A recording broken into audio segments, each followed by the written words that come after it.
So yo, what up mga katoks, episode 5 na nga tayo ng Sigabo at ito yung ating aabangan bukas. Tara, pag-usapan natin.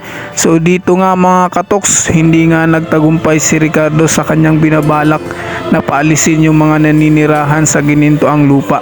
So dito nga mga katoks, talagang dinaanan nila sa marahas yung pagpapaalis nila. So talagang humingi na ng tulong sa kapulisan si Ricardo. Pero hindi talaga mapigilan na manglaban yung mga naninirahan doon mga katoks. At isa na nga dito yung pamilya ni Gabo at si Gabo, talagang nakipaglaban sila. At dito nga mga katoks, talagang nagkaisa, nagtulong-tulong yung mga naninirahan sa ginintoang lupa. At dito nga sobrang gulo na. So si Gabo nga pala ang nangunguna para pigilan ang mga kapulisan. At dito nga talagang nakipaglaban si Gabo sa mga kapulisan.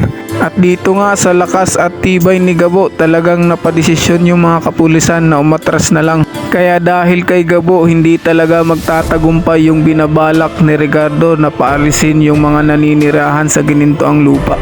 At dito nga talagang nakapagdesisyon na yung mga kapulisan na umatras na lang. At dito nga mga katoks, biglang papasok si Jingo sa eksena.